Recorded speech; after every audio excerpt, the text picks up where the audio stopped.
What is up, guys? So by the point of making this video, we are 2 episodes down into the 5-episode crossover event, Crisis on Infinite Earths, with the last 2 parts coming out in January. This next part, Hour 3, will be the final part in the final Arrowverse episode of the year. This episode does have a trailer, so we'll watch that trailer, break it down. There is a lot more to talk about beyond the trailer based off things that we see in the synopsis, images, and just general theories that I want to talk about. But let's begin with the breakdown of the trailer, but before that, let's actually watch it.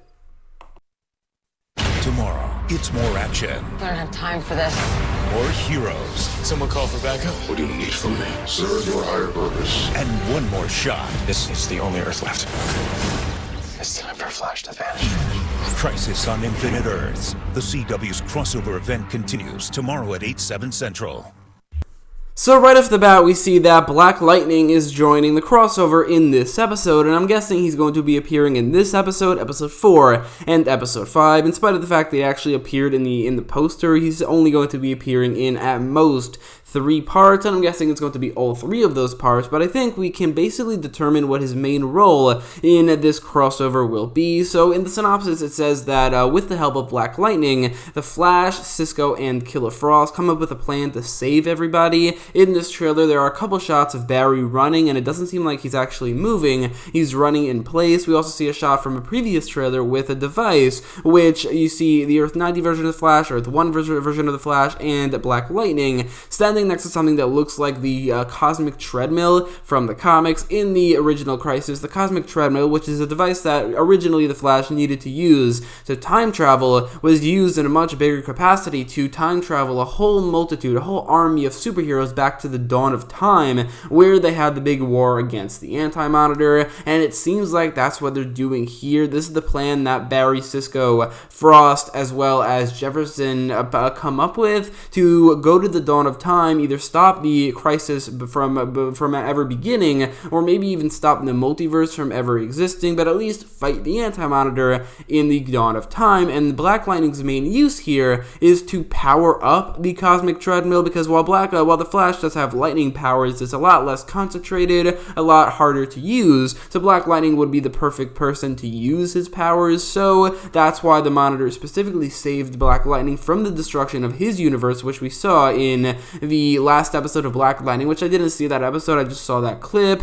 Everybody in his universe is dead except for him because of his abilities to power up the Cosmic Treadmill, and it'll probably transport all these heroes to the dawn of time, whether that be in this episode or episode 4 or 5, I don't know, but that's probably what's going to be happening in this crossover, which just sounds so exciting. So right as we're seeing Black Lightning for the first time in the crossover, or at least in this trailer, and the tagline "More Heroes" shows up, we hear somebody say, "Somebody call for backup." The way it's edited, it seems like they're trying to make us think that this is somebody on Team Flash. In terms of the voice, I don't know who the voice belongs to. If it is from Team Flash, then it definitely is Cisco, because that definitely sounds more like Cisco than anybody else. However, there's a theory that or not really a theory, just speculation, just based off the voice, that maybe this is Tom Welling's Superman, and maybe he does get his powers back, and maybe he is going to show up as Superman in this part, because we haven't seen the 3 Supermen team up yet. Greg Berlanti, the producer of the Arrowverse and a whole slew of DC television, said that there's going to be at least one scene where there are 3 Supermen teaming up. So far, we've gotten that with 2 Supermen, both the Tyler Hoechlin and Brendon Ralph versions teaming up, but also then there's a scene with Tom Welling and Tyler Hoechlin's Clark Kent. It's not really Superman, but still, we haven't seen 3 Supermen. So it might be that the Tom Welling version of Superman will be returning in costume for the first time, like for the first full time in costume, and he will be teaming up with the Tyler Hoechlin and Brandon Routh versions of Superman, because if he doesn't, then it'd have to be a new version of Superman. Maybe it's going to be a new version of Superman based off the Earth Prime version of Superman, which I expected that to be Smallville, because it's a Superman where we mostly followed him from before he became Superman, which definitely fits Smallville, so I definitely expected him to take up the role, or, be the counterpart for the Earth Prime Superboy, but that doesn't seem to be the case, so maybe there's going to be a 3rd Superman that appears in this crossover, unless he is returning in this episode, which, based off this dialogue, again, I can't tell who it really is, but it kind of does sound like Tom Welling from Smallville. So we see a shot of Cisco in this episode as Vibe, which we knew he was returning as Vibe from just images. Even the poster, he appears as Vibe, which was weird because Cisco got rid of his powers in Season 5, and throughout the entirety of Season 6 so far, he didn't get his powers back. Based off that, it was pretty clear that he was going to get his powers back from the Monitor, which we very clearly see in this episode, or in this trailer. We do see a shot of Cisco in the costume being very, very, surprised that he's in costume. We also see the cosmic energy behind him. It's very clear that in this scene right here, you see in the promotional images, the Monitor will give Cisco his powers back because he can travel from universe to universe. That could definitely be very, very helpful for this multiverse ending event. So Vibe will be getting his powers back from the Monitor. So there's a shot that focuses on Batwoman holding the kryptonite she took from the Earth 99 version of Bruce Wayne in the last episode. This hints that there definitely will be, maybe in this episode, some sort of fight between Batwoman and a Kryptonian. What I want to see is definitely like a play on the Superman versus Batman fight that we've seen countless times, which is Batwoman versus Supergirl, which is the female version of this, also the cousin version of this, the female cousin version of this, but it definitely, I think, would be pretty cool, and that's probably what they're hinting at. I don't know why Supergirl and Batwoman would fight necessarily unless Supergirl is taken over, unless it's an alternate evil version of Supergirl. I don't know why they're focusing on it so much, but since they are, it's pretty clear that there will be a fight between Batwoman and some Kryptonian. So Brendon Ralph, and this could either be Ray Palmer or Clark Kent, we don't know. So Brendon Ralph, and this could be either Clark Kent or Ray Palmer, says that this is the final universe left, talking about Earth 1, probably. I mean, we could say that it is Earth 1 because not only is it the main Arrowverse universe, and there's no way they're not going to focus on mainly that universe, but also Earth 1 was mentioned as the final destination in the Antimatter Waves Path by Martian Manhunter in Part 1. But regardless, the fact that literally every other universe is destroyed is very surprising, because in the original Crisis, it was 5 universes that survived and combined, but also there are several universes that were destroyed that I never expected to. Already Earth 2 from the first episode of Arrow Season 8, never expected that universe to be destroyed. Earth 38, never expected that universe to be destroyed. The Smallville universe, I feel like people would be too mad if that universe is destroyed, like there would be a lot of outrage at that, but it seems based off this trailer that it has, and most specifically, more importantly, the Titans verse, Earth 9, which is, Titan Season 3 is coming out, and unless that comes out or that takes place before the Crisis, then that universe will be going forward. So I think based off all that, there is evidence that they will reverse the destruction of all of those universes, except for maybe Earth 38 and the Black Lightning universe, because, those characters are almost definitely going to be on Earth 1 going forward, but like the Smallville universe, the Titans verse, and several other universes, maybe they will all be restored in some way. But the trailer ends with Barry saying that a Flash must disappear, and this is where we finally get the newspaper. This has been building up since the first episode of The Flash, and now, 112 episodes later, honestly, I just made up a random number. I'll put the real number on screen. This many episodes later, we're getting the payoff to that. In this episode, we will see the battle that was teased in that first episode, the battle with the Shadow Demons and the Reverse Flash, and the Flash disappearing. It is happening 5 years earlier, which is all the better. I'm glad we don't have to wait another 5 years for that to happen, but we're seeing that here, which means that it does seem like Reverse Flash will be the villain of this episode. Obviously, the Anti-Monitor is the main villain of every episode, like the overarching villain, but so far, every episode has had a different main villain. Episode 1, the main villain was the Shadow Demons. Episode 2, the main villain was Lex Luthor, and now in Episode 3, the main villain will be the Reverse Flash, and I'm definitely really excited for that war and that payoff to the newspaper that is like 6 years in the making.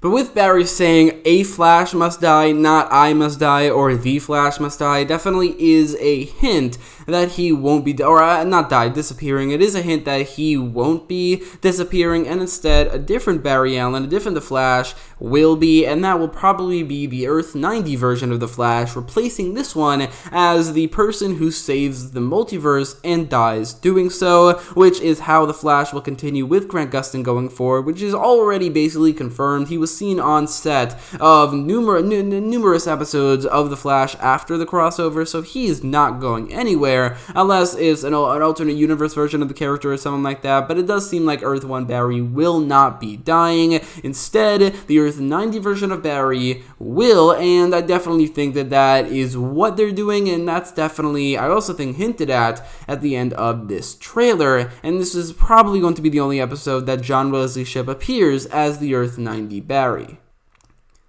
One thing that will be happening in this episode, and this is basically confirmed, is that Iris will be recruiting one of the 7 Paragons. Right now, we know 4 of the 7. We know Clark Kent from Earth 96, Earth 38's Kara Danvers, and Earth 1's Kate Kane and Sarah Lance are all Paragons. There are 4 of the 7 Paragons, but then there are the question of who are the other 3.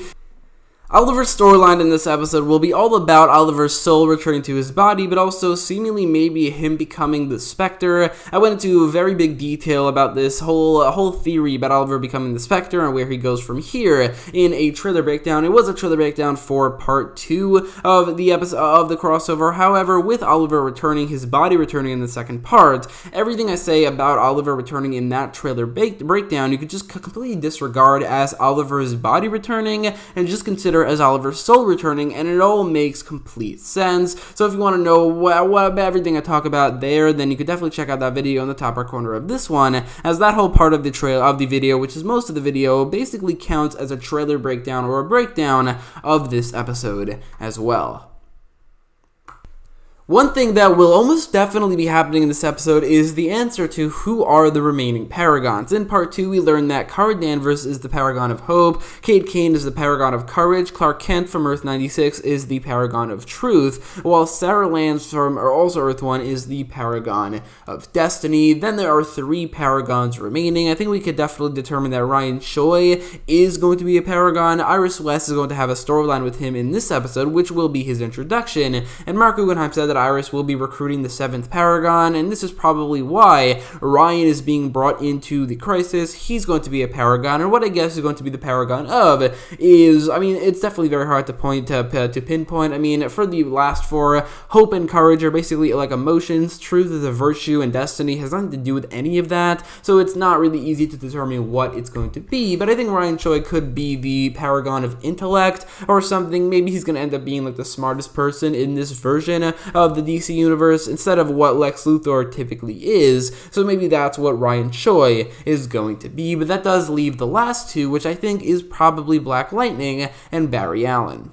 So Black Lightning, like I said earlier, is probably going to be brought in to power up the cosmic treadmill, but what if that's a part of why being a Paragon is so important, because they contribute more than anybody to the survival of the multiverse, not just because they're great, like they're very good heroes. Now for Black Lightning, I think that what he would be the Paragon of is probably justice. Black Lightning is known as the most morally uncorruptible person in the DC universe, which was heavily focused on in Young Justice Outsiders in the 3rd season of Young Justice. So maybe Black Lightning could be the Paragon of Justice. As for Barry Allen, I think that he would have been the Paragon of Hope, since in the comics he gets a Blue Lantern ring for being hopeful. However, that's taken by Kara Danvers, so maybe he could, and again, this is just pulling something out of a hat, because I don't know what the Paragons will all be, but maybe Barry Allen could be the Paragon of Sacrifice, since ever since he learned that he will have to sacrifice his life to save the multiverse, he's been very ready to do so, even though, I mean, we thought that he wasn't with the whole Bloodwork storyline, but as it turns out, him succumbing to Bloodwork was all a trick on Bloodwork, so he's been ready to sacrifice his life from the very beginning, from whenever he learned he needs to, so I think he could be the Paragon of Sacrifice. But also, since the other main characters, Kara Danvers, Kate Kane, and Sarah Lance, and maybe even Black Lightning, will all be Paragons, I think it is definitely fitting for Barry Allen to be as well, but that leaves the question of, since all of these characters who are the main characters of their shows are Paragons, what about the main character of the first Arrowverse show, Oliver Queen? So with those 7 Paragons out of the way, and this is just my theory, my prediction for who the 7 Paragons are and what they are the Paragons of, there's no more room for Oliver Queen. He can't be the Paragon of anything, not only because the 7 are taken, but also because when the Monitor said there are 7 people across the multiverse, at that point, Oliver was dead. So I don't think Oliver will be one of the 7 Paragons. He's going to be something above that. I think that Oliver, since when we heard the term Paragon for the first time, was in Arrow Season 8, Episode 1, the opening scene with the narration from the Monitor, where the scene focused on Oliver Queen. Oliver, I think, will be a Paragon, but not one of the 7 Paragons that was mentioned earlier. He will be a 8th Paragon, and I think he will be the Paragon of Paragons, and that's just my theory. That's what I think will happen. With this being the final crossover for Stephen Amell and Oliver Queen, it would make sense for him to be above all the other heroes, and for him to, like I've said in a previous trailer breakdown, which you can check out on the top right corner of the video, save the multiverse above anybody else. I think that Oliver will end up being the Paragon of Paragons. So just as a recap for who the Paragons will be, and again, this is just a prediction which could either be proven true or false in just a couple hours. I think the Paragons will be Kara Danvers, aka Supergirl from Earth 38, the Paragon of Hope, Kate Kane, aka Batwoman from Earth 1, the Paragon of Courage, Clark Kent, aka Superman from Earth 96, the Paragon of Truth, Sarah Lance, aka the White Canary from Earth 1, the Paragon of Destiny, Ryan Choi, who would maybe become the Atom or maybe not, the Paragon of Intellect, I think probably from Earth 1, Jefferson Pierce, aka Black Lightning, from whatever universe Black Lightning is from, maybe universe like 2018 or something, but he will be the Paragon of Justice, Barry Allen, aka The Flash, from Earth 1, the Paragon of Sacrifice, and Oliver Queen, aka the Green Arrow from Earth 1, the Paragon of Paragons. But anyway, let me know your thoughts in the comments down below, and if you like this video, make sure to leave a like, share, and subscribe, and thanks for watching.